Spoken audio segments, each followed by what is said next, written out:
Ego, Slendy, Ego, Slendy, hey. Hit it out the park. Hit it with a strike. From the national anthem to the bottom of the ninth. I'm in Slendy, Ego, Slendy, Ego, Slendy, Ego, Slendy, hey. You already know what's up. What's that? Another home run. But you know the job ain't done till we hold that trophy up. Hey.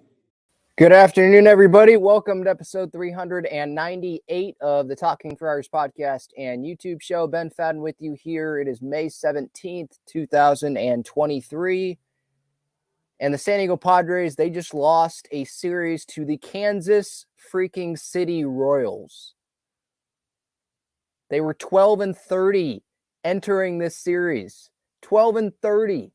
And the Padres could not take two of these games at home against the Kansas City Royals. It's just embarrassing. An embarrassing series. A lot to talk about, obviously. The offense, the Royals just like giving the Padres these last two games and the Padres not taking them. Rougned Odor, Trent Grisham, striking out like 5 million times today. The coaching staff, should there be changes there? What's going on with what's happening right now? I mean, I'm looking at social media and the players have still not been made available to the media. I guess the coaches just left, but the players are still in the clubhouse. So there's probably a players only meeting happening right now. Will that matter? I mean, I don't know. What can the Padres do now? What can Bob Melvin do now? He already called the team out. After the Minnesota series, calls them out, talking about the tenacity and the fire. You got to fight a little bit more. Already did that. What happened? They went to Dodger Stadium and got swept.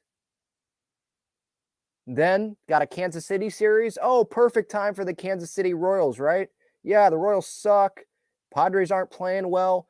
Hopefully they can start to turn it around then. No. Same thing.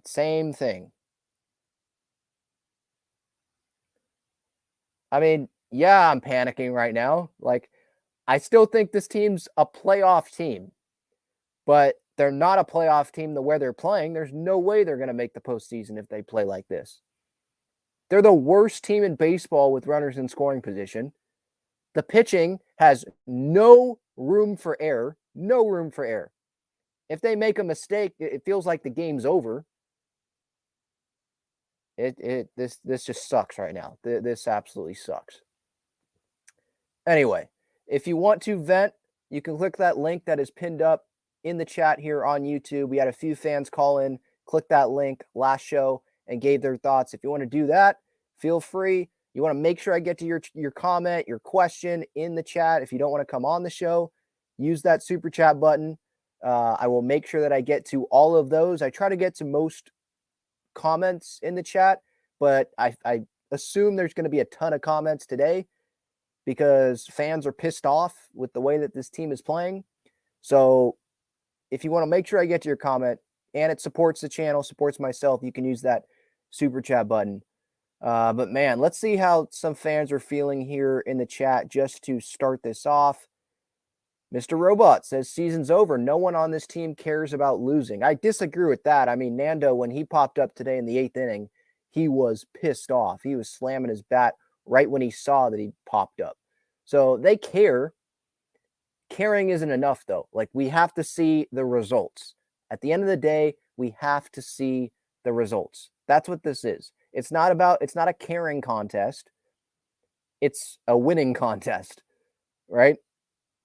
Has to be better. They just have to be better. JD's third. Ben, how concerned are you right now? Pretty concerned, yeah. Not like long-term about the team's playoff chances, because I think they're still a playoff team, but just sitting here right now in the moment, oh, of course I'm concerned.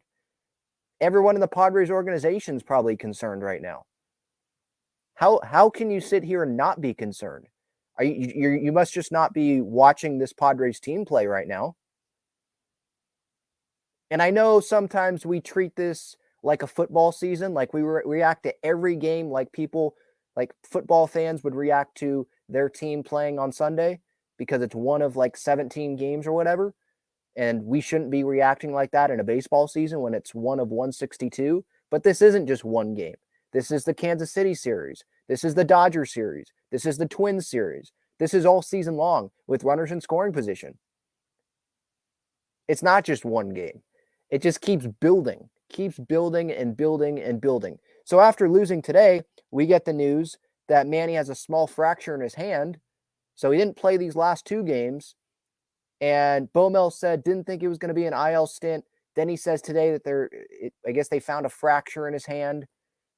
For me with Manny, I'm just like, all right, just go on the IL. I understand it's a thing of pride for him. And maybe he wakes up on Friday and he feels better. He can grip the bat, he can swing the bat, and he ends up playing on Friday. But if he can't and he's not feeling good, I'd rather have someone on the roster. Someone that can swing a bat and go play the field. Someone that can do that. Because the way they're playing, you need every roster spot that you can get, right? He wasn't helping the team very much offensively. And I love Manny, but he wasn't helping the team very much offensively before he got hit by Brad Keller on Monday. And now he's just going to sit there on the bench and take up a roster spot when he's not going to be playing. I don't want to see that. You can retroactive the 10-day IL, right? So Friday, if he's not feeling well, put it retroactive to Tuesday, and he could be back sooner than if he just started the 10 days there. So I don't think it's that big of a deal for him to go on the 10-day IL. Like, make sure it's good. We don't need him getting hurt again or just playing through injury and risking something else, compensating somewhere else and getting hurt again. You know, at the end of the day, like, this isn't just a Manny problem. It's a offense problem. It's not just one guy. If we had to pin it on one guy, you know, entering this Royals series, it was probably Manny. But this is a collective problem here. Runners in scoring position, just offense in general. It just has to be better. There's like one or two guys in this lineup right now that is playing good, you know, playing decent at the plate. It's a collective thing. So even if Manny goes on the IL,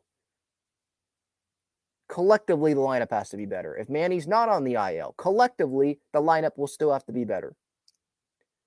So I'd rather have Manny just go on the IL if he can't play on Friday. Get someone else up here. Could be Brandon Dixon. I don't care really. Someone that can play third, someone that can be an infielder.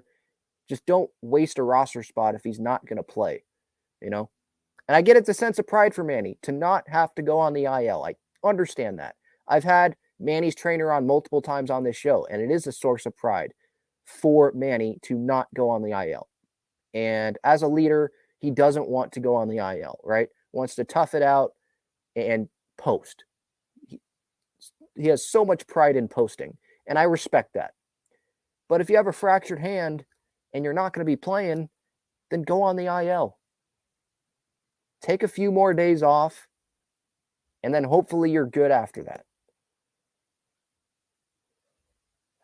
Raul says, this is painful, man. Devin, panic button activated. It's pathetic. Alex, disappointed is an understatement at this point. Mr. Robot, bases loaded 3 times. Can't score any runs. Jake's World, so disappointed. Raul says, the effing Royals, man. The effing Royals, SMH.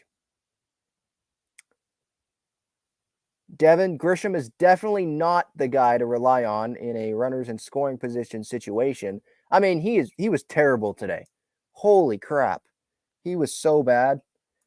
I mean, I know it's easy for us to say that he was bad. Like, if we went up there facing 95, we probably wouldn't do too well either. But it's his job to do it. He should be used to that. And he could not hit a fastball to save his life today. I mean, Chapman down the middle. 4th inning, strikes out on, I think it was a fastball. Bases loaded. 6th inning, multiple guys in scoring position, right? There was bases loaded to start the at-bat. He balked the pitcher, brought in a run, and then Grish strikes out again. I mean, Brett, Padre fan Brett, I don't know if you guys know who he is, but had him on the show, the Padre fan waving the flag in the apartment or whatever beyond Petco Park, beyond Gallagher Square. Mud and Don talked to him last year on the broadcast. He was telling me on social media, like, okay, when are you going to say Grisham needs to still be in there? Like, how much longer are you going to say Grish still needs to be in there because of his defense? And I said, like, not longer, because they could have Adam Engel in there. But also I would say, like, what should we expect from Adam Engel? If Grish were to get benched, Adam Engel would be playing. Are we supposed to expect more out of Adam Engel, who is a glove-first outfielder? We're supposed to expect more out of him than Trent Grisham? Do we think we're going to get more out of him than Trent? That's the question I think we have to be asking. And I guess you could say, well, Ben, Grish is sucking, so might as well try, and I guess you wouldn't be wrong. But I still believe in Grish. I think Grish has a higher ceiling than Adam Engel. I believe in Grish still. It's just obviously pissing me off and pissing a lot of Padres fans off watching this guy play. Manny Machado is speaking to the media right now, according to Annie Halbrun. Machado on the fans booing. I don't blame them for booing us. We're not playing well. Yeah, thanks, Captain Obvious. I mean, I love Manny. I like a lot of guys on this team, obviously. You know, just the amount of money that the owner has spent on this team, the amount of money fans have spent on this team, the time that we have dedicated to watching and paying attention and caring about this team. We want this team, we expected this team to be better, and this team just has to be better, or else we're going to continue booing. Or the fan base at Petco, like today, multiple times today, will continue booing this team because we expect more. This is not 2017. This is not 2019. This is not 2021. No, this is a team that has Juan Soto, Xander Bogaerts, Manny Machado, Fernando Tatis Jr., Jake Cronenworth, Josh Hader, Joe Musgrove, Yu Darvish, Blake Snell. You could go on and on. This is a team that was being picked as the World Series winner by a lot of experts going into the season. We have to have these high expectations. We should be booing because they're not living up to the expectations. What's their record right now? 4 games under 500. After the 4-3 loss, they're 20-24 through 44 games, 4th in the National League West. So yeah, we have to be concerned right now. I'm not going to sit here and try to pretend that I'm not concerned. Yeah. They got to play better. And until they start doing it consistently, I think we're all still going to be concerned. And October is a long ways away. So in like long-term concern, I'm still not there. But right now, yeah, of course. Of course, I'm concerned. Again, if you want to vent, you want to join the show, feel free to click that link that is pinned up in the chat, and I will get to you if you want to come on the show. Super chats, make sure to use that button. If you want to make sure I get to your comment, your question, there's a lot in the chat, and I'll definitely go down the chat here in a bit. But just want to get to these games in this series. Today, Padres lose 4-3. We'll get to yesterday's loss. We'll get to Monday's win, even though like that win right now, I mean, doesn't really do much for me, doesn't probably do much for Padres fans, because at the end of the day, they lost a series to a team that was 12-30 going into Monday, going into this series. And they were 12-31 after Monday because the Padres won that game. It's embarrassing. It's embarrassing. So today, 5-4. Bogaerts, by the way, this is a game the Padres lost the day after Bogaerts told the media, we need it. We need to win this game, is what he told the media. and they weren't able to do it. The Royals tried to hand the game to the Padres, and the Padres didn't accept it. They didn't take it. They were pretty much handed yesterday's game too. Tatis, he was hitting third in the lineup. Bogey and Crony hit first and second. I was fine with it. Change it up. See if it will do anything good. Crony homered today. Cool. I like to see it. It was not going to be a home run in every ballpark, but you'll take it, especially with how much Crony has been struggling. He's another guy that needs to be better. No doubt about it. Bottom of the fourth is where it really started. The deja vu, which is like nightly now. Runners in scoring position not being able to come through. They were 2 for 9 today with runners in scoring position. Bottom four, bases are loaded with 1 out. Trent Grisham strikes out, swings through a fastball, and then Austin Nola strikes out as well. I'm not expecting anything out of Austin Nola, and I guess I can't really be expecting too much out of Trent Grisham, but I believe in Trent Grisham. Austin Nola seems like a really good guy, nice guy, but I don't expect anything out of Austin Nola. Grish, I still think there's potential there. And so, yeah, I get more pissed off at Grish not doing well than Nola because I just expect something out of Grish, and he was terrible today. So that was the fourth inning. And Darvish was on the mound today, had no room for error in that sixth inning, which was bad. Walk, stolen base, 2-run home run, line drive to center, a double, RBI double. That's how the sixth went for Yu Darvish today.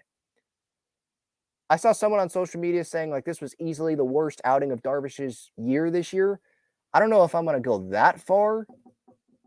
I mean, it was a bad inning, that's for sure. Let's look at Darvish's game logs here.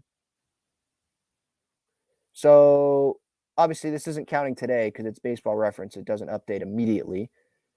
But there were outings where he gave up 5 runs, gave up 4 runs. That Mets outing, 6 1/3, 5 earned runs. Today, his final line, 5 1/3, 4 earned runs. So maybe it is the worst outing, but I thought Darvish pitched well. Like that one inning sucked, yeah. But the rest of the outing was fine. I mean, you can't have a bad inning with this Padres offense right now. You cannot.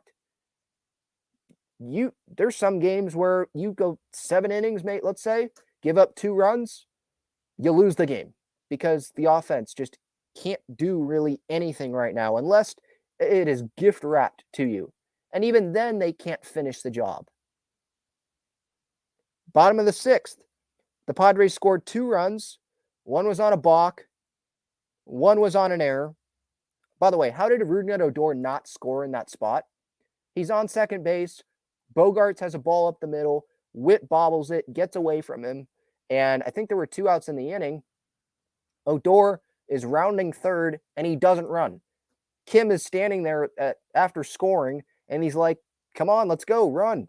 And Odor doesn't score. And then obviously there was like the ball that kind of got away from Salvi with Odor at third. He wasn't going to score there because it didn't get away. It didn't get that far away. Tatis on deck. So I understood that. But I don't understand how you're not trying to score there with the ground ball that the Royals just boxed. I mean, the Royals defense sucks. It's not good. And the Padres, they sometimes took advantage of it because, I mean, the Royals literally gave it to them. But then there were other opportunities where they could have taken more advantage of it, and they just didn't. Bottom 7, or by the way, hang on. I'm not done with the 6 yet. Bottom 6, so there was the balk the air. Grish struck out again. Brett Sullivan struck out at a ball. I think that was the at-bat that the ball was like at his head and he struck out. And then bases loaded, Tatis pops up. So even Tatis, like he's been one of the better hitters right now, or at least he is. Him and Soto, right? And even he had missed opportunities today. Bottom 7, bases loaded, 1 out. Grish strikes out looking after swinging through fastballs. You cannot strike out looking in that spot. I know Chapman, that was a pretty nasty pitch, but what about the fastballs that are right down the middle? After he can't throw a strike, you get meatballs and you're just swinging through them. And it's easy for me to say, sitting here, just talking to you and not having faced 97-mile-per-hour fastballs. But again, it's not my job. If it was my job to hit 97 or 95 or whatever it was, whatever the velocity was, it's not like it was 104 like it was to Crony last night. Upper 90s, okay, you should be able to hit that. And he's just swinging through it right now. So, yeah, it's very frustrating. Soto was tagged out at home in the 7th there, bases loaded. Chapman throws one to the backstop, and things just aren't going the Padres' way right now.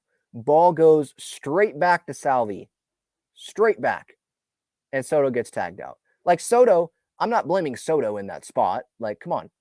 That was just that was just bad luck.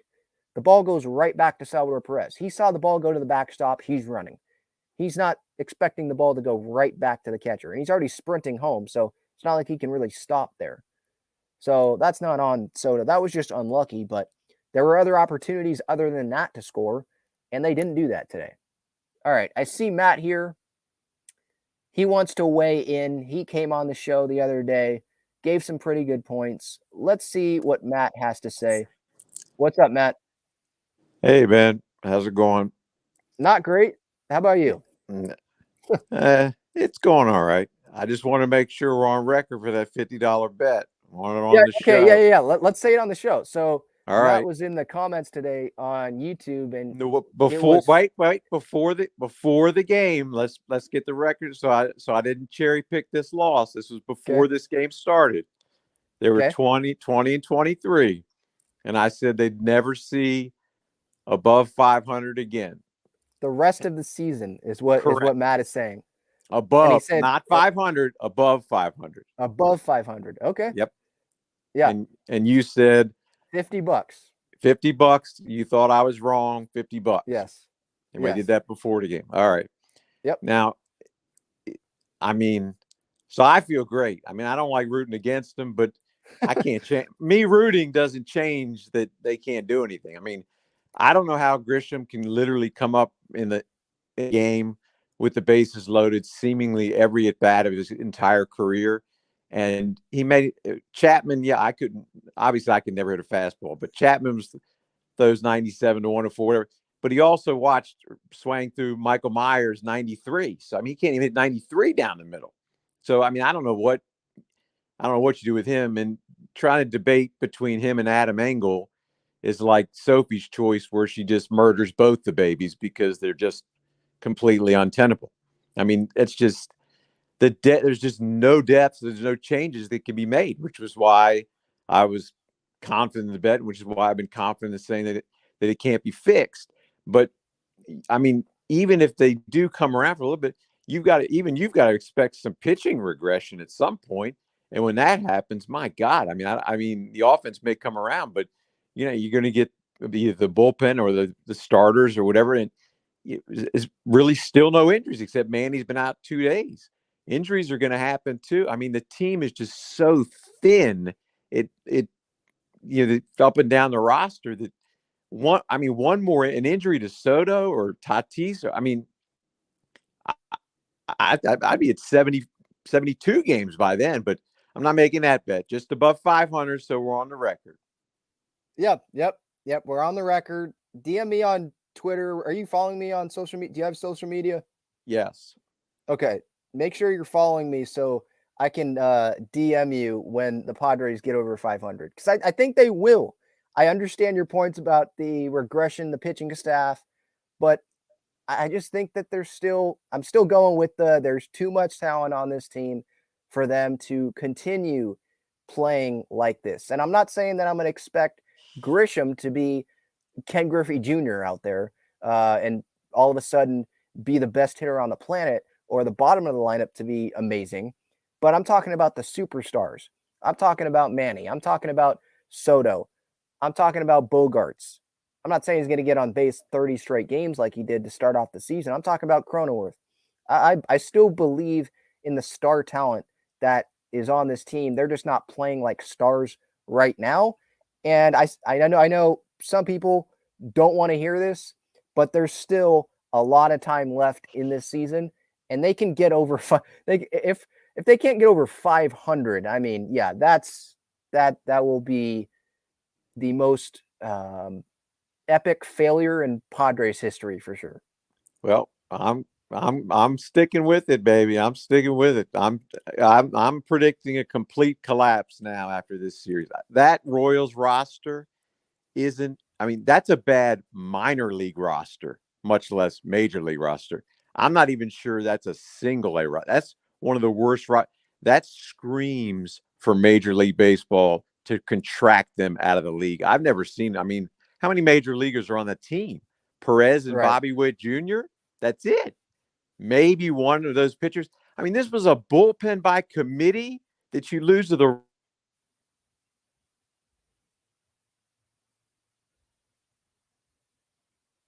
We might have lost Matt there. But yeah, bullpen by committee Royals team, 12-30. 12-30 was this Royals team entering this series.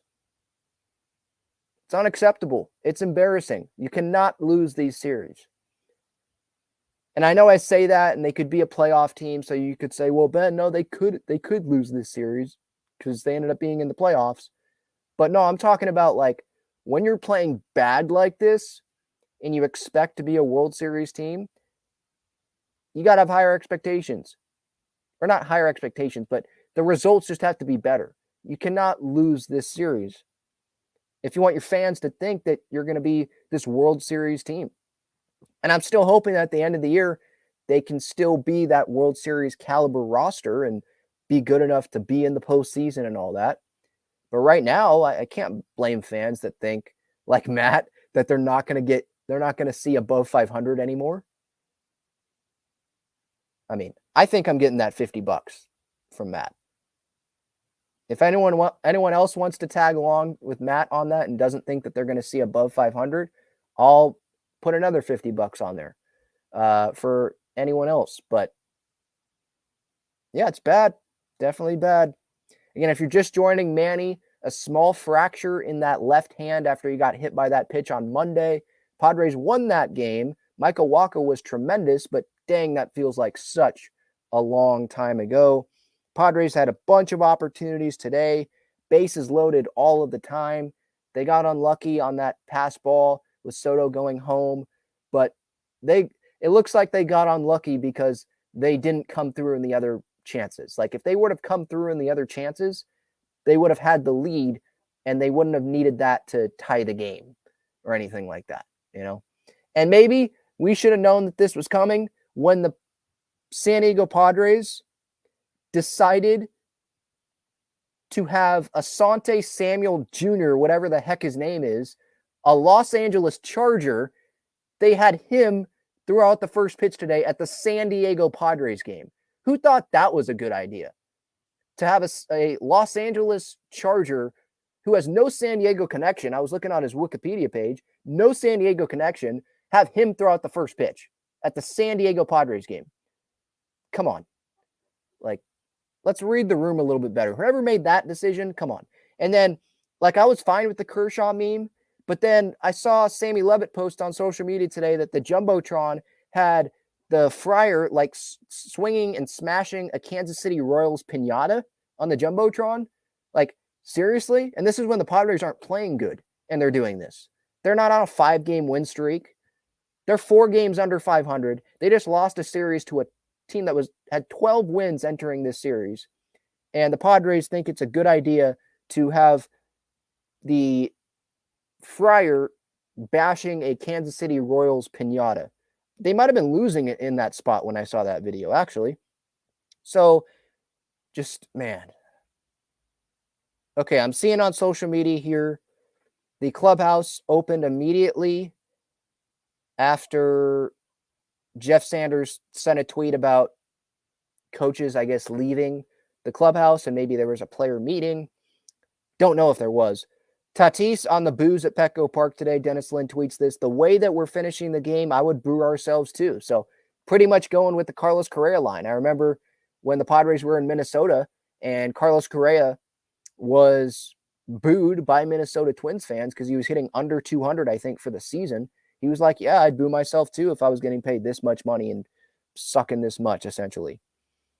Machado's hand, hairline fracture, third metacarpal. I have no idea what that means, but fracture on Machado's hand. I don't know if that means that that's not that big of a deal or anything. If there's any doctors in here, let me know. But yeah, not great. Lose a series to the Royals, and then you get news that Manny has a fracture in his hand. I don't know if he's going to be ready for Friday.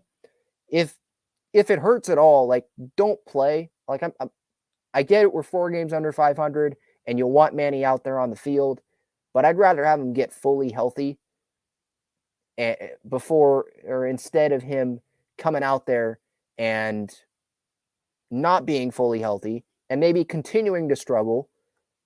You know, that's just my, you could just see how you feel Friday. If you're not great, then you can go on the IL retroactive to what? Tuesday, and you could be back by, when would that be? 1, 2, 3, 4, 5, 6, 7, 8, 9, 10. You'd be back next Saturday, I guess. I think that's in Washington, or maybe that's at Yankee Stadium. And they're playing, well, look, they just lost to the Royals, so let's not say that they're playing any easy team. But they're playing the Marlins and the Nationals, I think, on this upcoming road trip. And again, it's not just a Manny thing. Collectively, this offense just has to be better. Collectively. So, those are kind of my thoughts on today's game. We'll get to yesterday's game here in a second, but first, quick break. Check out Gaglione Bros' famous cheesesteaks and garlic fries on Friars Road. You can visit their website, gaglionebros.com, for their entire menu and enjoy their cheesesteaks and fries at Petco Park and Snapdragon Stadium as well. All right, so the Padres, they lost yesterday 5-4. Both teams had 8 hits. The Royals, they had 2 errors. And the Padres were not able to win that game. Runners in scoring position last night, they went 0 for 5. Last night, I was looking at Kevin Acey's newsletter from earlier this morning. That was the 15th time already this season for the Padres that they went 0 for with runners in scoring position.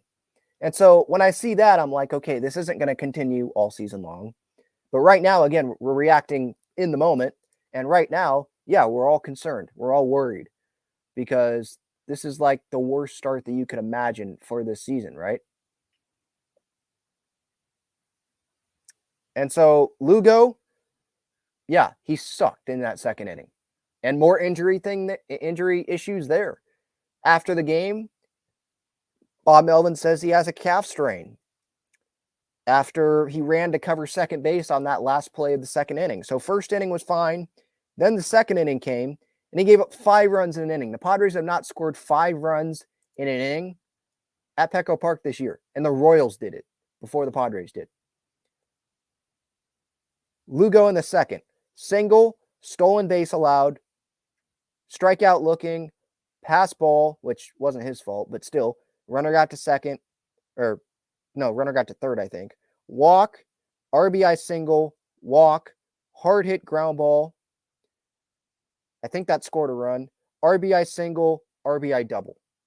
I mean, that was part of the second inning for Lugo. I mean, terrible. And I was just talking about the other day about how Wacha and Lugo, man, those look like pretty good contracts for the Padres. And I'm not saying that Lugo's now the contract sucks all of a sudden, but it was just like, well, of course this happened, right? When I praised those 2 signings after the Wacha great night, I was like, well, Lugo's starting tonight. He's been really good too. And then Lugo craps the bed in the second inning there. Drew Carlton was great. Shout out to the bullpen. 3 innings, no runs, no walks, 3 strikeouts. The bullpen combined 7 innings of work, no earned runs, 4 hits, 8 punch outs, and just 1 walk. They're doing their job. Carlton, Garcia, Wilson, Martinez, and Hader last night. No runs. Lugo just sucked in the second inning, and that was enough for the Royals to get a win. Padres had chances. Again, 0 for with runners in scoring position. Was that the 7th inning? Adam Engel gets thrown out at second base. Would have been another runner in scoring position. They were just trying to force the issue there. Engel had the steal sign on, so maybe he didn't really want to go, but the steal sign was on. And he gets thrown out. Obviously, what the problem was was the 8th inning. Padres had a runner on runners, first and third. Bogarts was on third. Odor was on first. 2 outs, and Odor gets picked off at first base. He wasn't trying to steal second base. He was just too far off for some reason. I have no idea, but his head was up his butt. It was obviously up his butt there. I mean, what are you doing? Why are you that far off? You cannot be that far off. You're not trying to steal, right? You're not Trey Turner. You're not fast. What are you doing there? So he gets picked off, and some said, well, while Odor was in the rundown, Bogarts should have scored. Like, he should have went for it, and he didn't. And I agree with that. Like, Odor is going to get out there. He's going to get tagged out. He's not going to get out of it. So you got to take the chance at least. If you get thrown out at home, no one's going to blame you because Odor was the one that got in the rundown. You knew he was going to get out anyway, so you're just trying to make something happen. But for Bogarts to not even run, that didn't make a whole lot of sense. But it's on Odor. Like, again, he's the one that got picked off. You cannot get picked off in that situation. You're on first base. The tying run, right? Tying run was at third base in that spot. Let the play happen. I guess it would be one thing if he was trying to steal second base and get 2 runners in scoring position. I guess I would be more fine with it. I'd still be pissed off, but I'd be more fine with it. But to just get picked off, you're just standing there and you get picked off. Didn't even dive back. I mean, come on. So Odor, he had that home run in Minnesota and all that, but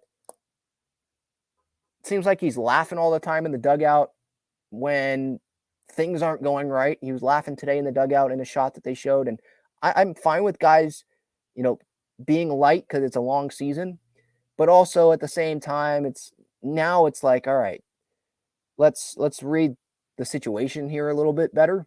Getting thrown out there, I don't think he adds a ton of value to this team on the field. It seems like teammates like him, but I don't really care about that right now. Like, we should care about the results. But it's not like he's going to get cut when Manny's out, because Manny plays a position that Odor plays. Odor can fill in at second base now with Crony at first, or Odor maybe could play third a little bit if they don't want Kim in the lineup, or they want Kim at second, but Kim's probably going to play third. Odor's probably going to play second, and they're going to have Crony at first, and either Carp or Cruz DHing, and the other guy on the bench is a bat. So he's not going anywhere, which sucks. Again, it's nothing personal against Odor. He just doesn't do a whole lot for this Padres team. And he cost the Padres. I mean, look, I know, I'm talking about Odor being picked off. Maybe if Odor wasn't picked off, the Padres still don't come through with the runner in scoring position there. They probably don't at the rate that they're at what was happening there. But it's still a what if. We don't know, because Odor did something that he shouldn't have done. He got picked off in that spot. But let's see here. I'm trying to just go through kind of the play-by-play situationally, runners in scoring position. First inning, no one in scoring position. Soto had a single. Bogart struck out to end the inning. Long top of the second. They do nothing in the bottom of the second. Nothing in the bottom of the third. In the fourth inning, Soto was in scoring position, had a double, hustle double, by the way. Props to him for busting it out of the box. Bogarts popped out. Odor flew out. So didn't come 2 opportunities to come through there with runners in scoring position, and it didn't happen. In the fifth inning, Padres, there were some errors by the Royals, right? Tatis ground ball, fielding error, and Sullivan scored. Crony tripled in Tatis. But then Soto with the runner in scoring position, Crony at third, he grounds out. So there are spots there where they could have come through, had opportunities to tie, or maybe end up making it into a big inning, and it just didn't happen. Kim drove in Carpenter with a sac fly In the sixth, the bottom of the sixth, Grish popped out.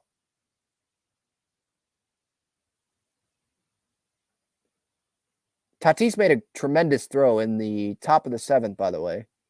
For some reason, they still like to run on Fernando for some reason.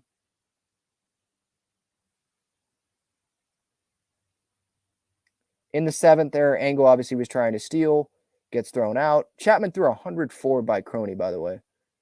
104. So like that, I'm not going to sit there and say, swing the bat, what are you doing? I mean, it's 104. But they had opportunities. Eighth inning, obviously, that really, really stings. And then in the ninth inning, nothing. 3 up, 3 down. Nola struck out to end the game. Again, not expecting a whole lot from him. Opportunities, I mean, I tweeted today the Grish and Nola strikeouts from today in the fourth inning, right? Bases loaded. I'm like, here's the season summed up right here so far. Chances, have chances, can't capitalize on them. And that's what happened today, happened yesterday. And then even in game one of this series, Padres win 4-0. Wacha was tremendous. But they had what, 5 singles? 5 singles, I think, on Monday. Tatis came through with an RBI single, okay. But, I mean, some of the runs came through benefiting from the Royals just sucking. Brad Keller, I mean, talk about not being able to throw strikes. That's like major league stuff right there. I'm talking about the movie, a wild thing. Nando scored on a wild pitch. That was the first run. Manny was hit by a pitch, obviously, with the bases loaded. That scored a run. Nola scored there. Obviously, the Manny hit by pitch was costly. Didn't play the rest of the series. Who knows if he'll play on Friday. We'll see. I guess I'm looking at Marty Caswell on social media right now. Says Manny says the swelling has gone down. So that's good, I guess. But at the same time, you know, he does have a fracture in the hand. So we'll see what happens, you know, the off day and Friday, how he feels. If he feels fine Friday, then yeah, play. But if he doesn't, then might just want to go on the IL, Manny. And then Kim, you know, pretty good piece of hitting there in the seventh with that single, made it 4-0. The story of the night, obviously, was Wacha, like on the field. I mean, he was freaking tremendous. 11 strikeouts, almost had a no-hitter, going into the 8th inning, first batter that he faces, couple pitches in, single to right. But that changeup, I mean, that changeup fastball really, that combo was great because that changeup, there was a point late in the outing where hitters were expecting that changeup, and then Wacha would just throw the 95-mile-per-hour fastball right by him.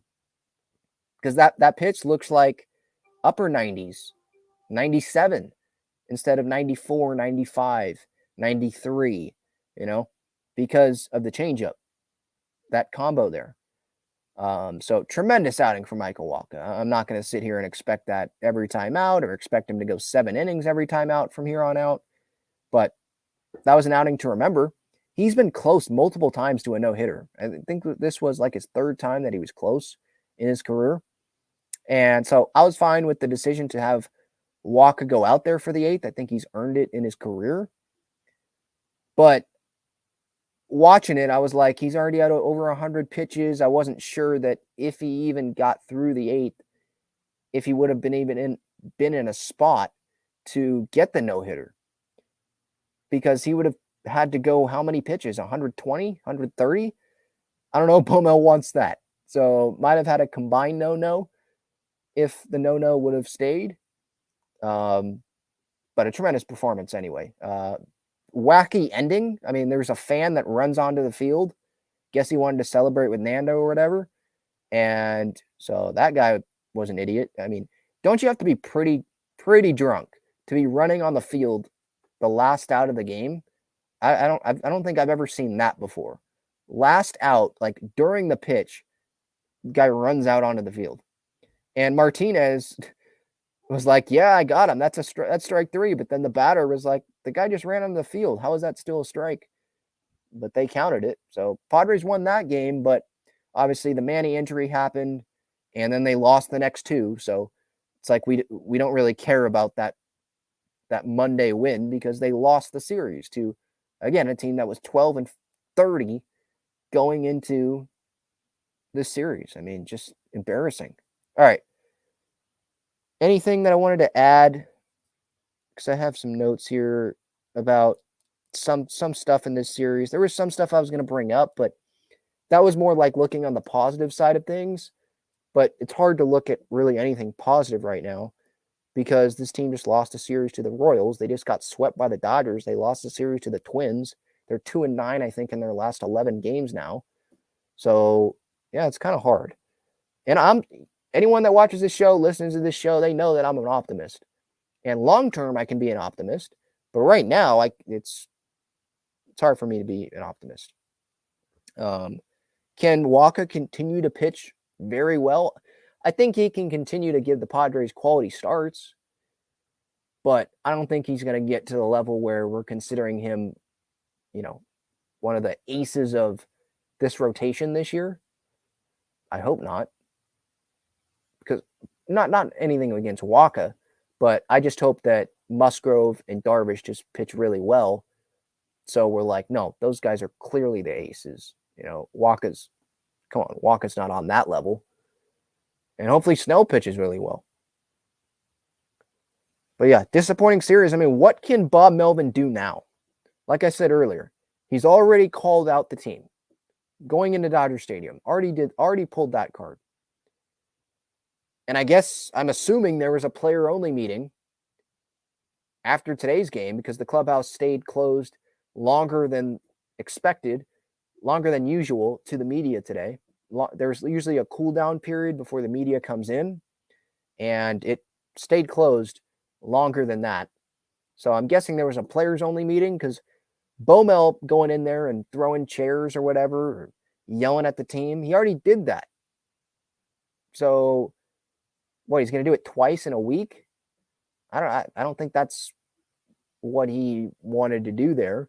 So I'm assuming it was the leaders of the clubhouse stepping up and getting pissed off. But even like the leaders of the clubhouse, I guess they'll still step up and talk. But like Manny, right? Think he's, leader of the clubhouse, right? Captain. Well, he's not playing too well offensively this season, right? Well below his career OPS plus average. Just numbers are down. So I know that his words do carry a lot of weight, assuming that he did speak today in front of the clubhouse with the players. But maybe it would mean more or resonate more if he was, actually playing well. I don't know. I'm going to get to the chat, your comments. Again, super chats, make sure to put them in there because there's going to be a lot of comments. You want to vent like Matt did, feel free to click that link that's pinned up in the chat. Your platform, Padres fans. I love interacting with you guys. I'll get to the rest of the chat here after this break. I want to tell you about the best and easiest way to play fantasy sports. It's Underdog Fantasy. They have great pick'em games and best ball tournaments. In pickup games, just pick higher or lower on 2 to 5 players' stats, and you can win up to 20 times your money in a single night. You can go cross-team, cross-league, and even cross-sport.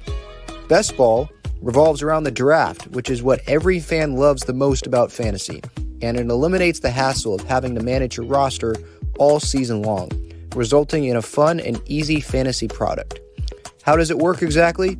You enter a contest where you participate in a snake draft against other users. That lineup that you drafted competes against every other draft in the entire contest. The better the combined performance of your team, the more money you win. After your lineup is all played, Underdog will take the best performing players and automatically set them as your starting lineup. That's it. No waivers, no trades, no worrying about who to start or sit. After you complete your draft, your part is done. Underdog Fantasy offers best ball in a variety of ways, including daily contests, weekly contests, playoff contests, and season-long contests. You can either enter into these and compete against thousands of other entrants for huge prizes, or, if you'd like, you can enter into a private draft with friends and family to compete for a smaller prize pool. Underdog keeps it super simple with their easy-to-use website and mobile apps. Sign up now by clicking the link in the description or by using the promo code TALKINGFRIARS, and you'll double your first deposit up to $100 in bonus cash when you make your first deposit of $10 or more. So if you deposit $100, you get $100 free. If you deposit $10, you get $10 free. I was just looking at Underdog, obviously, and my pick today was Yu Darvish, 95.5 pitches, higher. He ended up getting 90. Worked into the 6th inning, but even with the amount of pitches that he threw, like only got to 90 pitches. So I think that just goes to show that he was pitching well going into that inning, and then things just unraveled there. I was also looking at Trent Grisham's Baseball Savant page, and there's some red there. Walk rate, he walks a lot. Barrel percentage, max exit velocity, average exit velocity, 84th percentile. But then the blue is like hard hit percentage, not hitting a ton of balls hard. He's striking out a ton, 16th percentile, which is in the blue, which is not what you want. That's poor. Strikeout rate, whiff rate, 18th percentile. So he's hitting the ball hard when he's hitting it, but he's striking out a lot, striking out too much. Maybe that's just the player that he is, and we shouldn't be surprised, but I still want to hope that there's more there from Trent. But, I mean, we're not seeing it right now, that's for sure. Irie says, Trent is a 200 average hitter, 15 home runs if lucky, Gold Glove center fielder, that's just what it is. Result-based business. Yeah, I mean, I thought he can get at least going into the year, I thought he was going to get to over 20 home runs, and I guess he could still do that. How many home runs does he have right now? Probably like 3, 4 maybe. 4 home runs, but he's hitting under 200. He's hitting 197 right now. So he got off to a hot start, right? I think he had a pretty good spring training, but it feels like he's gone back to last year's Trent Grisham in the regular season where he was just striking out a ton.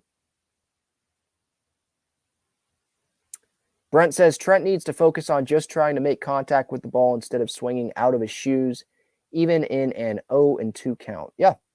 I mean, we saw that today.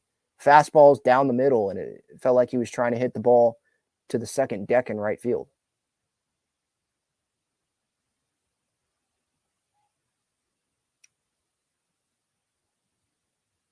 Irie says, we're a bad team right now with superstars right now. Feel bad for Peter. Yeah, I mean, imagine you pay, what's the payroll? $280 million? You pay that much money, and the team is 4 games under 500, and it's May 17th, and they just lost a series to the Kansas City freaking Royals. Yeah, I mean, that has to feel really bad for Peter. But, like, Peter's not to blame. I don't think AJ is really that much to blame, unless you want to blame the catching position. But he has brought in superstar players. Soto, Manny, Tatis, Cronenworth, not superstar, but good player, not performing up to expectations, right? Bogarts. He's brought these guys in. They're just not doing their job. Like, how much of this is on Bob Melvin? I don't think it's too much. I don't think a whole lot is on Bob Melvin. And let's get to this, because I know there were some people on social media that think, well, let's fire one of the 27 hitting coaches that they have, right? And I would say that can't hurt the Padres. I guess, letting Ryan Flaherty go, or letting Morgan Burkhart or Scott Coolbaugh go. One of the other hitting instructors, let them go and say, well, we're trying to shake things up. But guess what? It's the same players that aren't playing well. They still have to go and just play better. And Bob Melvin has said, the players, Nelson Cruz has said it too, they're getting enough information. They get a ton of information. The players are the ones that just have to be better on the field. And guess what? You fire one hitting coach, all of the other hitting coaches are still there. So how much of the problem is being solved by just letting go a guy that's not in the batter's box? You know, it's not like Jace Tingler's managing. It's like, all right, yeah, Jace, you're not ready to be the manager. No, Bob Melvin knows what he's doing. The players are getting a ton of information. These guys are superstars. AJ Preller's done his job bringing in superstar talent, World Series contending roster on paper, right? That's what everyone's saying going into the year. And these players aren't doing their jobs. That's what it comes down to. So you want to make a scapegoat? Sure, make Ryan Flaherty a scapegoat. How much is that going to improve the team? I don't know how much that's actually going to improve the team. That's how I view that.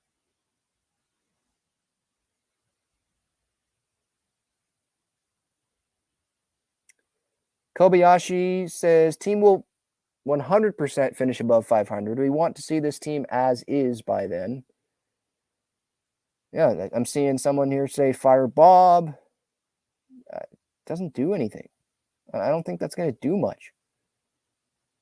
I mean, I'll be pissed probably if they fire Bob. It's not Bob's fault.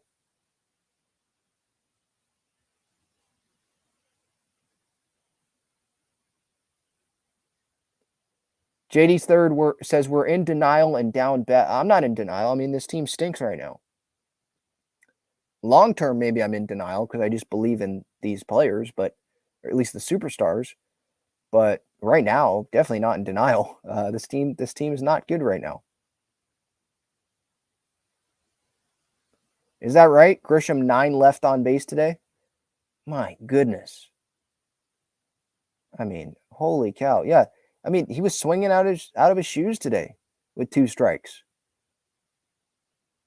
I was surprised he didn't try bunting in one of these situations because he would have had better luck at that than swinging because he was going to strike out. 12 guys left on base for the Padres today. Alejandro asked, are you okay with the fans booing the team? Yeah. I'm not the biggest booer myself, but yeah, I'm expressing my frustration here. I wasn't at the game. Yeah, I'm fine with it. They're not playing good.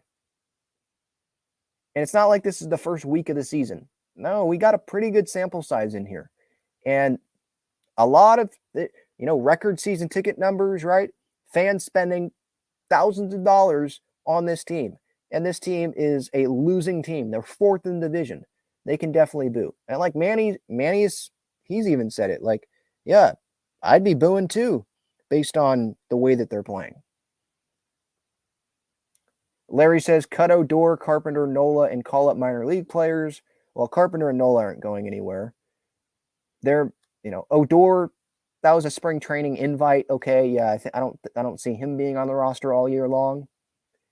But Carpenter, I mean, it's a 2-year contract, right? And Nola, he's one of the starting catchers on this team. Campy is going to be out for a long period of time now. So that's not going to happen. And Pedro Severino, I think, just got released by El Paso for some reason. He wasn't throwing many guys out, but, I mean, he'd fit right in with the Major League Padres team. He was hitting pretty well. So I guess that's an upgrade from the Padres catching staff, right? Is that an upgrade from Brett Sullivan, Pedro Severino? I mean, maybe. But I guess he's gone. So it's Sullivan and Nola. Like, that's the catching situation right now. Trade for Alejandro Kirk is what Captain Zano says. Well, he's on the Blue Jays. The Blue Jays are contending. I don't think they want to trade Alejandro Kirk right now.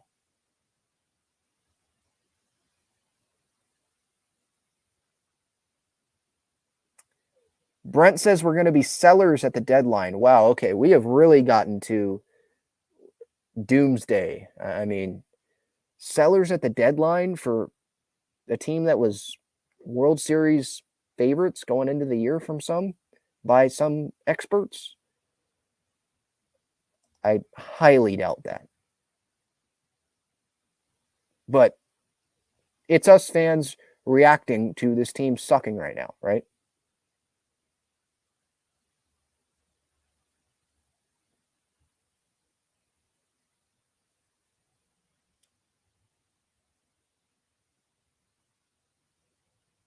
Zyrus says Asante, however you say his name. Asante Samuel is a good player. I don't care if he's a good player. Like, nothing against him personally. He's on the Chargers, the Los Angeles Chargers, who left this town. So for anyone that thought that was a good decision to have that guy come in and throw the first pitch, it wasn't. Does that guy have any San Diego ties? It's not like the guy grew up in San Diego, right? I don't think. If he did, I understand it, and I'd back off. But I mean, read the room. Terrible decision there to have a Charger come in. I get some fans are still Charger fans, but come on. We know that most aren't. And just avoid us talking about it at all. Just don't have a Charger come in here and throw a first pitch. It's pretty simple. I know it has nothing to do with how the team is playing, Enrique. Yeah, I know. But that still pissed me off. It's just a vent session. So again, if you want to vent, click the link that's pinned up in the chat and you can come vent. But I'm just throwing out thoughts right now.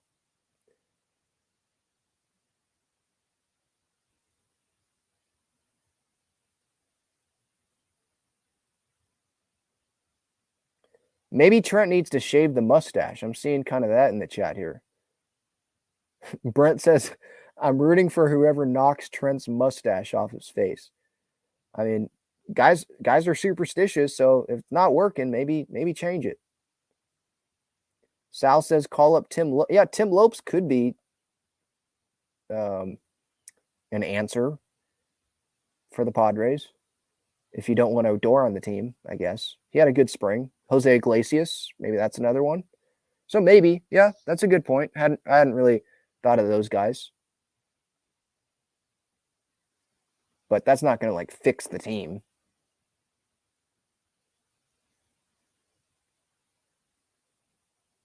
Dylan says Royals pitching walked 22 Padres in this series. We won one of the 3 games. Ridiculous, abysmal, uninspiring, terrible. Pretty good summary of that, yeah.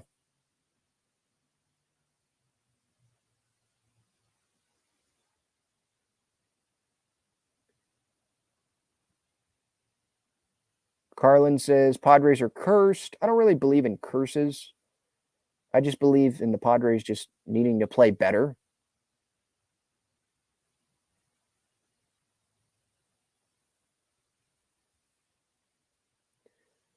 Carlin says, traded Ty France and Andres Munoz for Austin Hedges production. Worst trade in Padres history. I mean, it's pretty bad. Pretty bad. Yeah. Ty France, an all-star now. Munoz throwing fire in the Mariners bullpen.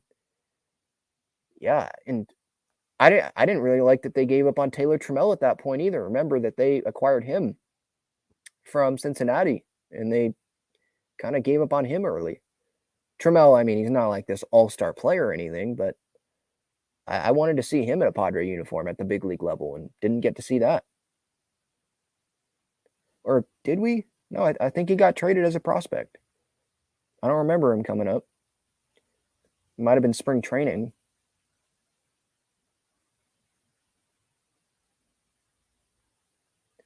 Chad says, will it be rock bottom when the Red Sox sweep them on Sunday?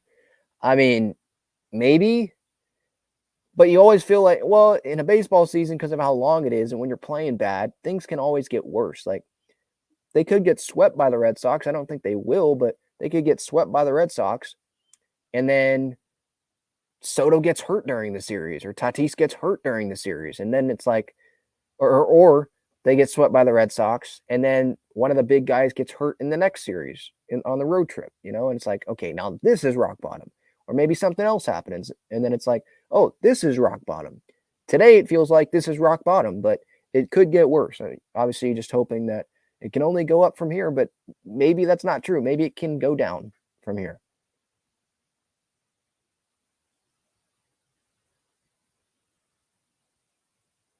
Red Sox are up 9 in the 3rd inning. Is that true?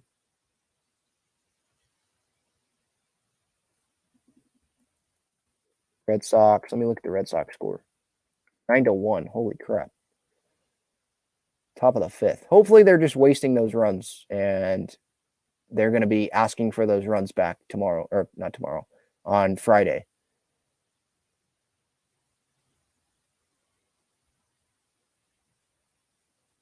Who are the cancers in the locker room? Yeah, I mean, I don't think there are. Like, that's the thing. Tatis seems to have a good mindset. We know Manny and Musgrove are leaders. Eric Hosmer's not in the locker room. Like, if I thought that all of these guys had the buy-in to go win, and they might. I'm sure they're pissed off. And I know a lot of these guys are pissed off just based on quotes that you're seeing and reaction when they pop up to shallow right field like Tatis did. They're pissed. They're slamming stuff. There was, Kevin Acee did say in the Union Tribune, was it last week or earlier this week? Something, I forget when. But talking about how maybe the Padres are just like they were kind of just complacent and like, yeah, things are going to turn around. We have the talent. Eventually things will go our way instead of like really trying to fix it like now, I don't know. So maybe that was the cancer, but I don't think it's a specific player. Nothing really sticks out to me like that.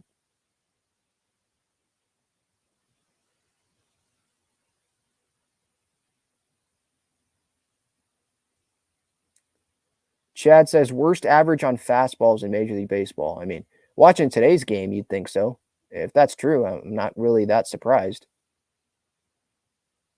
Manny, yeah, Donnie, I think Manny could play with a fracture, but if he doesn't feel really good on Friday, like, don't play. That's how I feel.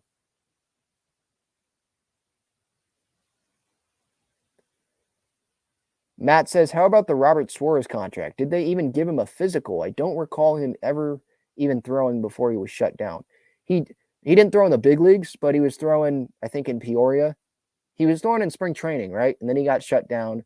Then he was throwing a little bit, I think, with the big league club, not in games, but just like during batting practice. Then I think there was another setback.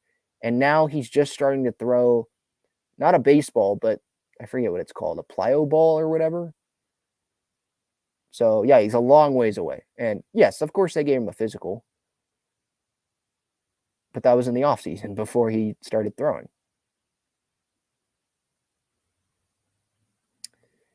Yeah, Joe Dreams Renee, yeah.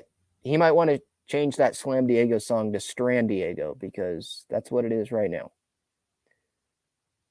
I'm in Strand Diego. Yeah, that's how it feels right now.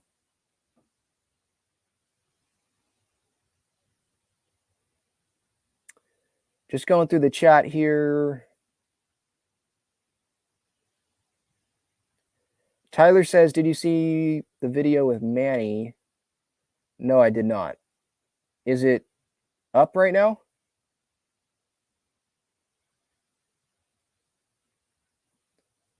Let me check if it's up.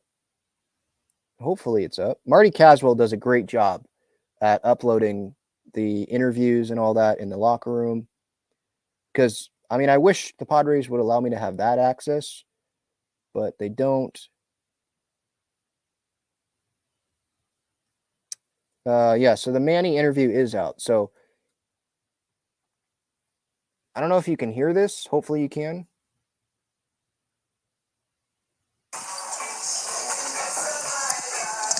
Manny, what's the latest with your hand? Well, you asking me? You already know the answer. Do you expect it to be an IL situation, or do you not know? I don't know. Not sure. We'll see. What's the pain level at this point? How would you feel if you had a broken bone? Not good. You don't know that one? I have never had a broken bone, so I don't know. Either. What's the frustration level for you when you beat up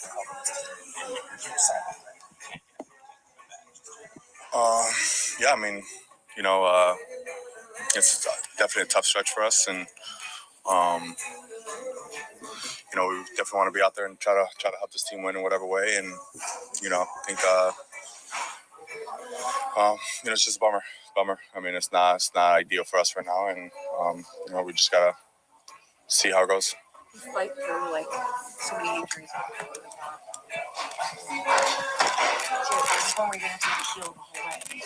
I mean, I don't know. We'll see. We'll see what happens. I mean, it's still early to tell. I mean, we just got the news, so just see how it feels in a couple of days. Yeah, swelling's gone down tremendously. That's definitely have good. more range of motion today, so it's just a matter of just dealing with the pain. Have you tried to do anything like? No, not yet. I think we're trying to give it a couple of days, kind of let the bone heal for a little bit, and before we move on to something else. How do you balance, obviously, your desire to want to get back out there as fast as possible, knowing that? I mean, it's just as much as my body can take. I mean, if you can go out there and perform at the highest level that we need me to be performing. If it's 2 days, if it's a week, if it's 2 weeks, if it's 6 weeks, whatever it is, I'm not sure how my body's gonna heal. So, just take it day by day, see what it is, and hopefully come back after this off day and it's a lot better. So, and then maybe I'm back in the lineup. Who knows? So, but as of right now, it's just kind of just seeing how I react day by day, and hopefully the bone heals pretty quickly here. As much as you want to win, this group has got a lot of guys who won a lot of baseball games in a lot of places. You hear the fans booing, and it's been this big. I mean, I don't blame them. I mean, we're not playing well right now. We're not playing well. I mean, there's an expectation that we had come into the season, and they expect us to go out there and win every single game. I don't blame them for booing us. We're not playing well right now. I think collectively, I think as a group, we got to go out there and be better as a group, and I think we're going to do that. And we just got to trust the process right now. It's things aren't really rolling our way right now at all. So you just got to hang with the punches and keep moving forward. And I think things will turn around. I think we got too many great players in here that we're going to be able to perform and turn things around. But to answer your question, I mean, I don't blame them for booing us. We're not playing well. Yeah. Don't blame him for Bruin, not playing well. But I have the same thought as Manny. Like, there's too much talent in there. I think they're going to turn it around. It's just really frustrating that right now the Padres just lost a series to the Royals, got swept by the Dodgers, lost a series to the Twins. Manny fracturing his hand. And this team is just severely underperforming. They're 4 games under 500. They're 4th place in the National League West. So, yeah, fans, they want to boo. Players should not be mad at that, for sure. A couple of your teammates called this series perhaps like a wake-up call for the team. Is that what it felt like to you?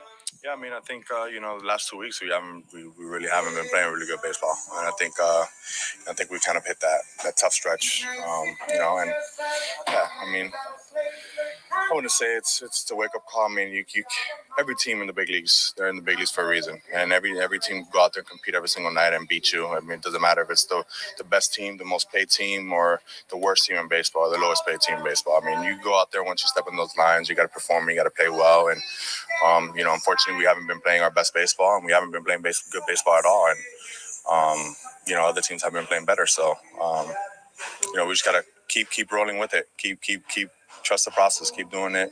I know it's tough to say, and every single day. I mean, that's the beauty about baseball. It's every single day. So we got to speak to you guys every single day, and it's the same things every single day.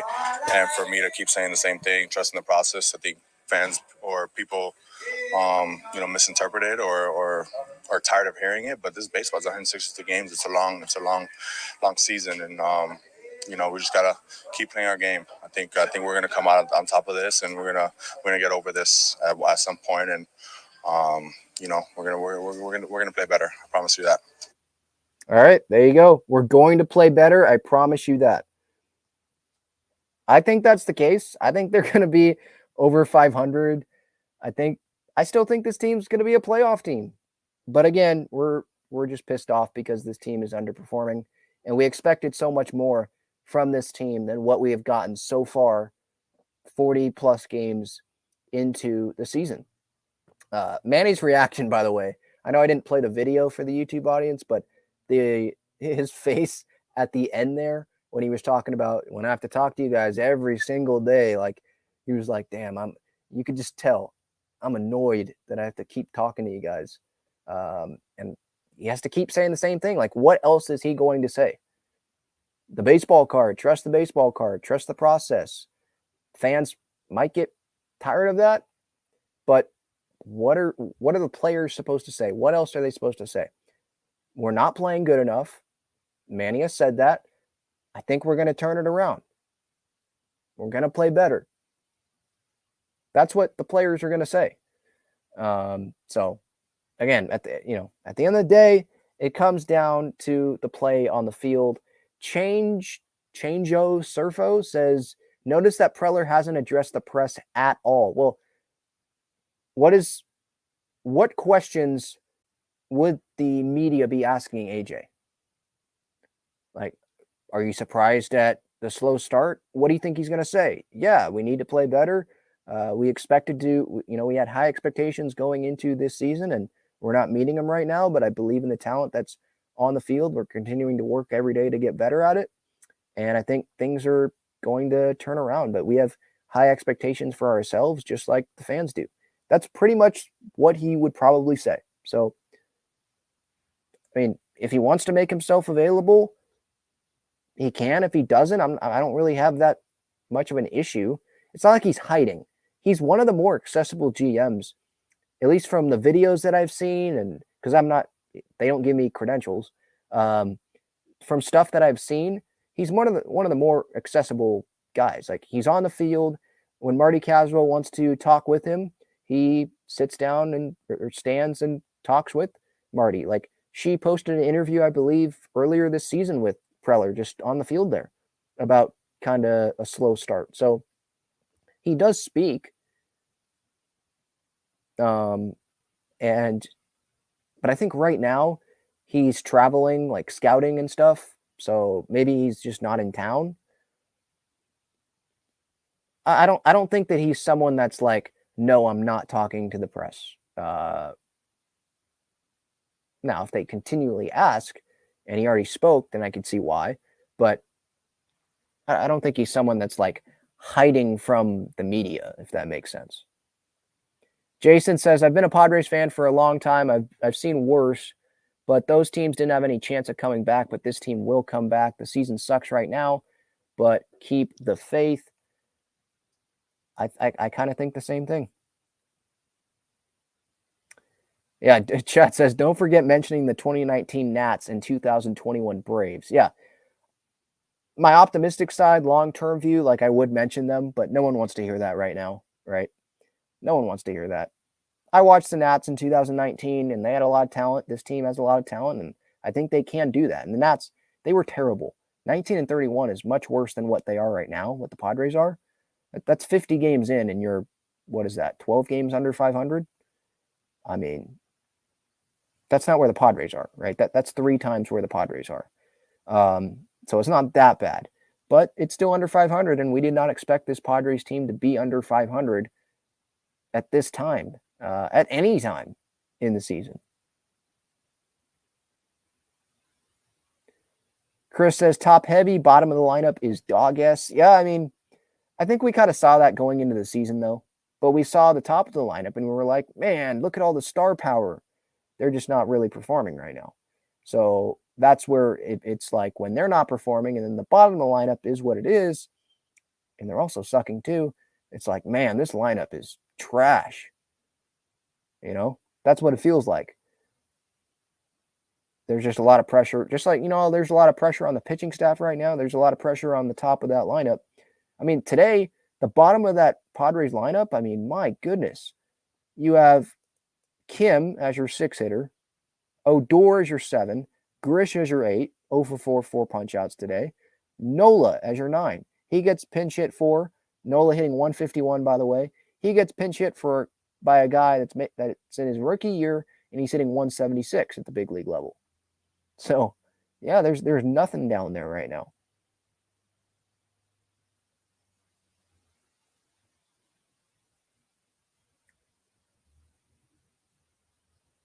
Carlin says, replace Bob with who? Who has more credibility? Bochy is taken. Yeah. And it's not like they're going to, if they would fire Bob, again, I'd probably be pissed off if they fired Bob. Like, I don't think it's on him. It's on the players. And Bob's one of the best managers, I think, in baseball. If they were to fire him, who's taking over? Mike Schilt or Ryan Christensen? It's the same staff. It's not like they go hire some dude, Joe Torre, who's like retired and wants to come manage the Padres. Like, no, you're just having the bench coach be the manager.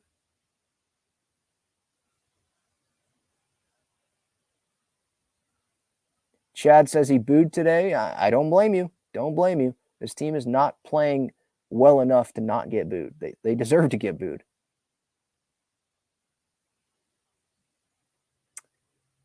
Yeah, 7th inning, bases loaded, 1 out, and we can't hit a sac fly anywhere. Yeah, that's what it's been this year. I mean, sometimes they can do that situationally, but most of the time, yeah, it's strikeouts or just not being able to do the job.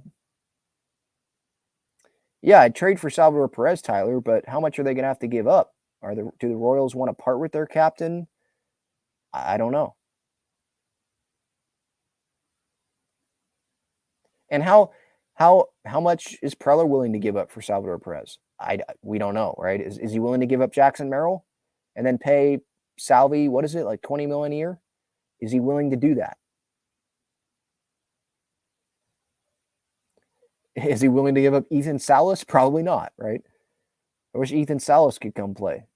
He just got his driver's license, so maybe he can drive down to Petco. I know he's hurt, kind of shoulder injury a little bit. Oh, my Uncle Nixon here. What's up? Says the players are not being held accountable, and that starts with leadership. Perception most times is reality. Smiling, laughing while getting your ass kicked on TV is not a good look. That is not a good look. I definitely agree with that. Not being held accountable, I think Bomel held them accountable when they lost that Twin series. After every series, is he supposed to go in there and yell at the players? I mean, at some point, the players have to hold themselves accountable. The leaders in this clubhouse, Manny right up at the top, have to hold the other guys accountable and say, no, knock it off. Stop laughing. You can laugh in the clubhouse, laugh on the team plane, but don't laugh when there's cameras on you. It's a bad look. Read the room. That's not the time. We're not winning games. The Moneyball scene with Brad Pitt as Billy Bean and slamming stuff in the clubhouse, and it's all quiet after Giambi was dancing on the table, right? And he tells him to get down, and it's silent after he gets pissed off. And he's like, that's what losing sounds like. Maybe that's what should be happening, the players, the players doing that to other players that aren't like that. I'm not saying they have to be miserable when they're away from the field, but when you're losing and you're not playing good on the field, when you're in the dugout and cameras are on you, maybe act like you're not feeling too good right now and things aren't going well. Instead of, smiling at Dodger Stadium and laughing as you're about to get swept. Chad says 28 left on base this series versus the effing Royals. Yeah.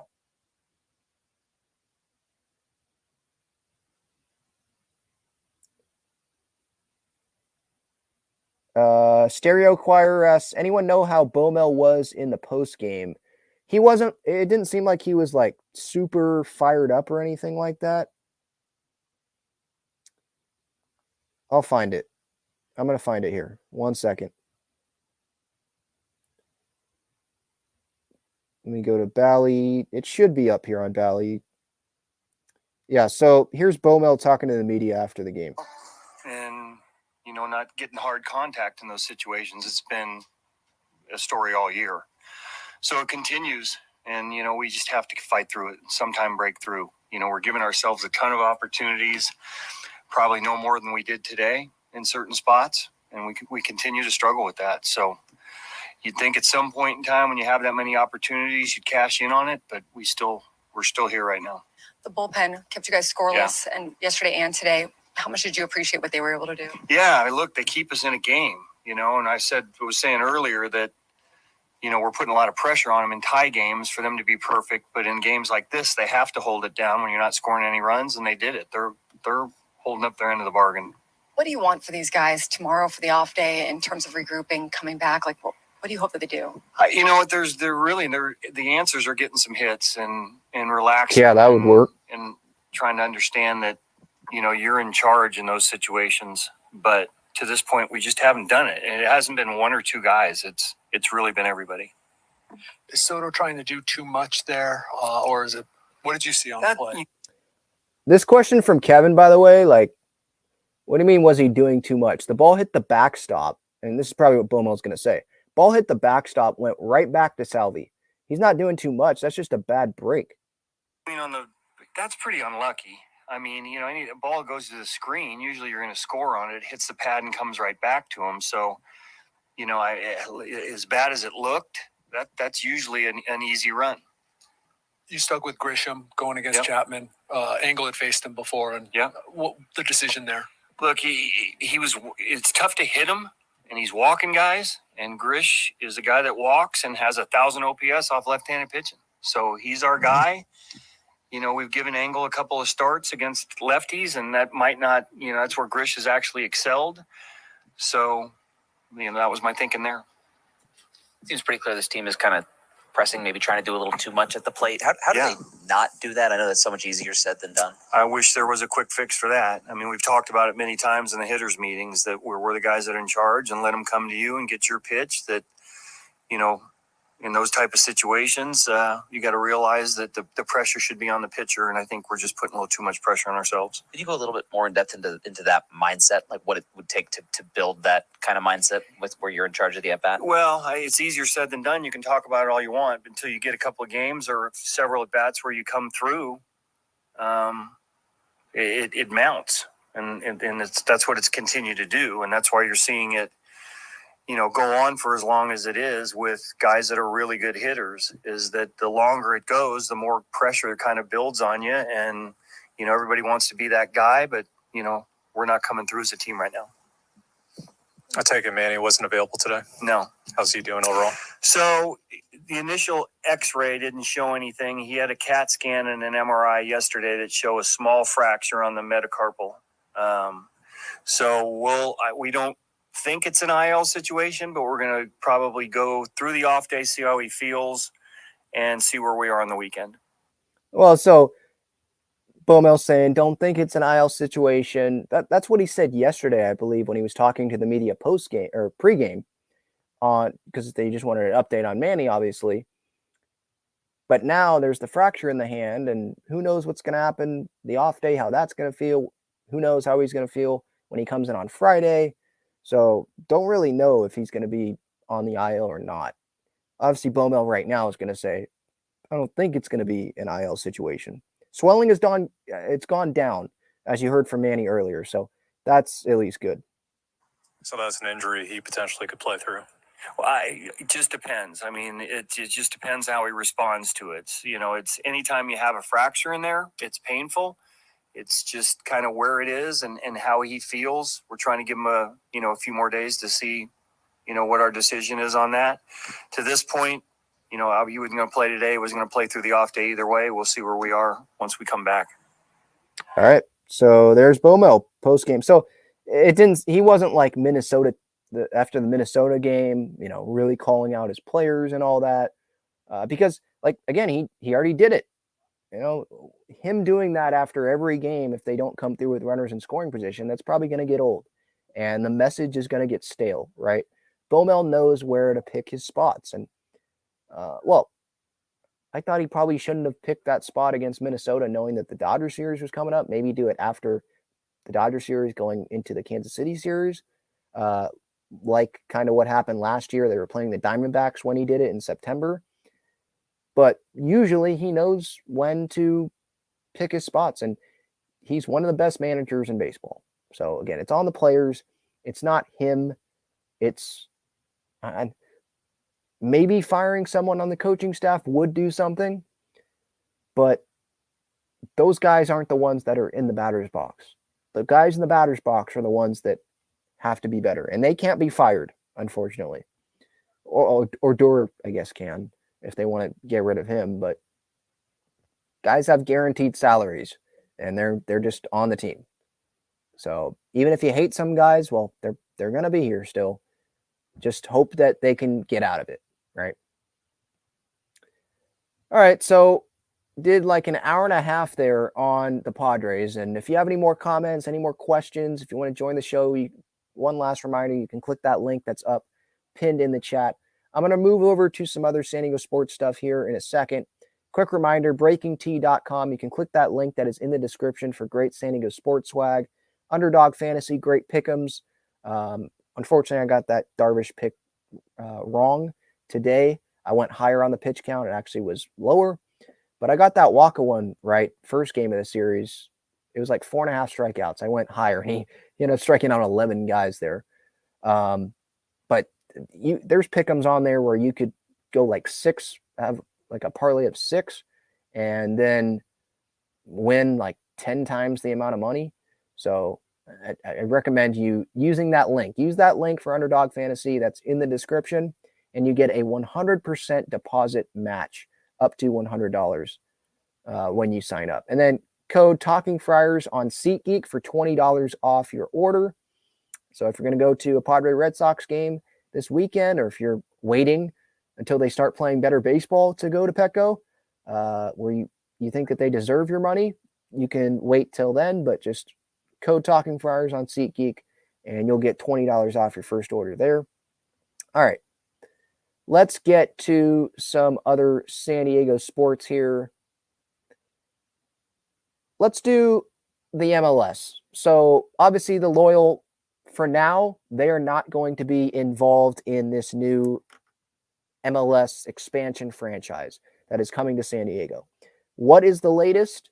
The latest is there is going to be a formal announcement, like press conference, on Thursday, so tomorrow, at Snapdragon Stadium. I think it's in the morning. Public, I don't believe, is invited. They're not. There's going to be, it's according to there's a podcast, Two Balls and a Mic. They reported yesterday that there is going to be a public event at Snapdragon 7 p.m. on Saturday. So maybe that happens. We'll see if that happens. Hopefully that happens. I'd like to go to that because I'd like to see the ownership talk. But they'll talk tomorrow. Press conference, Mohamed Mansour, the main guy. There's the Saquon group that's also a part of it, right? They're going to be there. I think the mayor's going to be there. Don Garber, MLS commissioner, is going to be at the press conference. So they are going to announce the expansion team tomorrow. MLS is coming to San Diego 2025. I think February is when it would start play. It's a longer season than the NWSL with the Wave. The colors could be red, yellow, and white. I saw that on social media today. That is the flags of Egypt, Saquon, and San Diego. So just kind of combining those, that could be the colors of this MLS team. Again, we don't know what the team is. Looks like it's not going to be the San Diego Loyal, which is unfortunate. I wish it was the Loyal, but I do understand it from Mohamed Mansour's perspective. Like, I'm spending $500 million for this MLS franchise. I want to name it what I want to name it. I want it to be my colors. I want it to be my club, not just have to take over the Loyal and bring the Loyal up and say, all right, yeah, we're just going to take all the Loyal stuff and that's the club. I understand he wants the freedom to do what he wants, so I understand it. I would go with the Loyal, but that's because I'm from San Diego. This guy is not. He went to Auburn, I think North Carolina State. He, I believe, lives in London. He owns another soccer team in Denmark. And by the way, those colors I saw on social media today, those colors are the same as these. So it does make sense, red, yellow, and white, or red, gold, and white, whatever, to be the colors.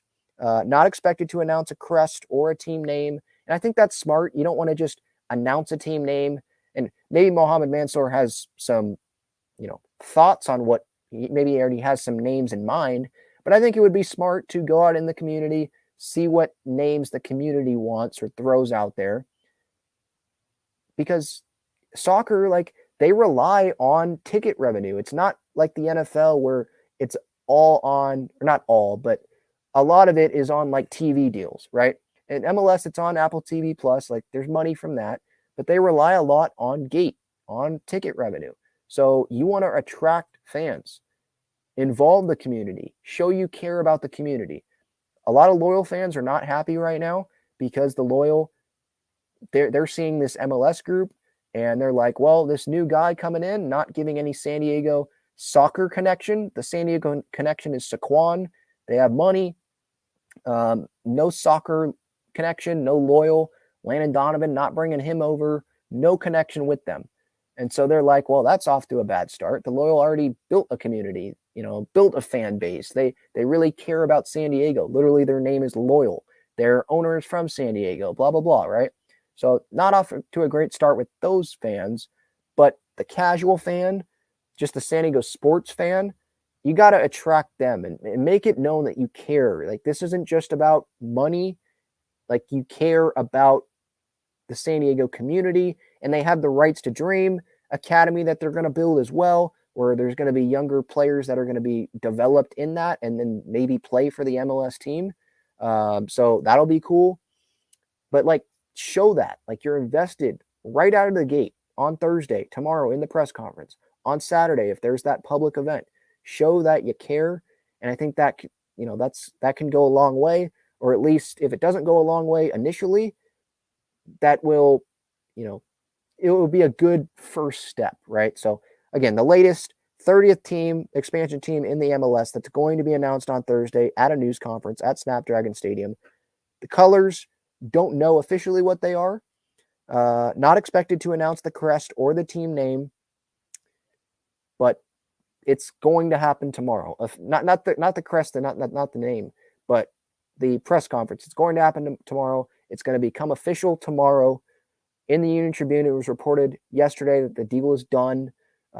Two Balls and a Mic also reported on social media that the deal was done.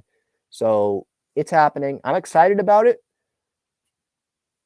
I'm not fully committed to this MLS team right now because I want to hear from this ownership group. I want to make sure they care about San Diego before, or at least start to care about them before I, jump all on board. But I'm excited about the potential possibility of, me jumping all on board and being a real supporter of this club. And I'm going to support the Loyal still. It's going to be both. They don't play in the same league. I know it's the same city. Hopefully the Loyal can coexist, maybe play on different nights, stagger schedules. Hopefully they can coexist. If they don't, yeah, that sucks. But money does talk, and this guy, he's paying $500 million, probably more than that, $500 million to come to San Diego for this MLS franchise. And he's going to build an academy here. So money talks. And unfortunately, like, this guy, he's going to come in here and do what he wants. And I understand, again, I understand Mohamed Mansour's point of view because of all the financial resources that he is using to come to San Diego. Like, he wants it to be his and what he wants and not have to take what's already there, the Loyal. Maybe he doesn't like those colors or whatever. I don't know. Maybe he met with Landon Donovan and doesn't like him. I have no idea. I wish it was the Loyal, but it's not. We just have to move on from that, I guess. So that's the latest. The San Diego Wave, they've got one more road match before coming back home finally. Man, it's been forever, feels like, since the Wave have been at home. They're going to be playing the Houston Dash this weekend. By the way, if you want to get tickets, discounted tickets, starting at $13 for the match on May 31st. That is a Wednesday. It is against the OO Reign. So Sofia Huerta, Megan Rapinoe, Rose Lavelle. She's been playing through injury, but maybe she'll be healthy by then. There's a lot of talent on that team. They're going to be playing May 31st, Wave and the OO Reign. Go to @Ben Fadden SD on Twitter, and the link is there. Scroll down on my profile. You'll see it there. There's a link there. Click my name when you check out. That helps me out a lot. And $13. Tickets start at $13. There's 2000s. It's going to be like a throwback night. 2000s party like it's 2000 in the general admission section.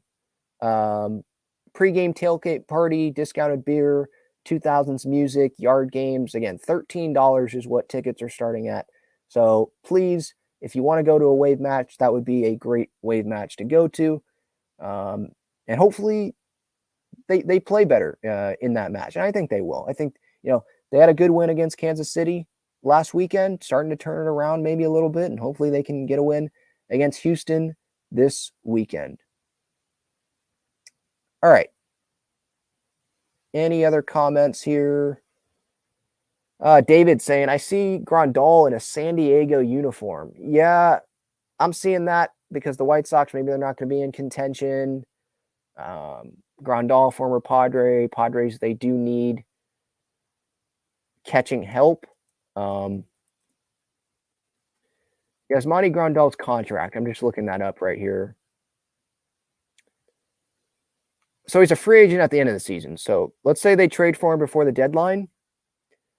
They'd owe him like maybe $9 million, a little less than $9 million. Do they want to do that? It's an upgrade. So, they'd probably be like, yeah.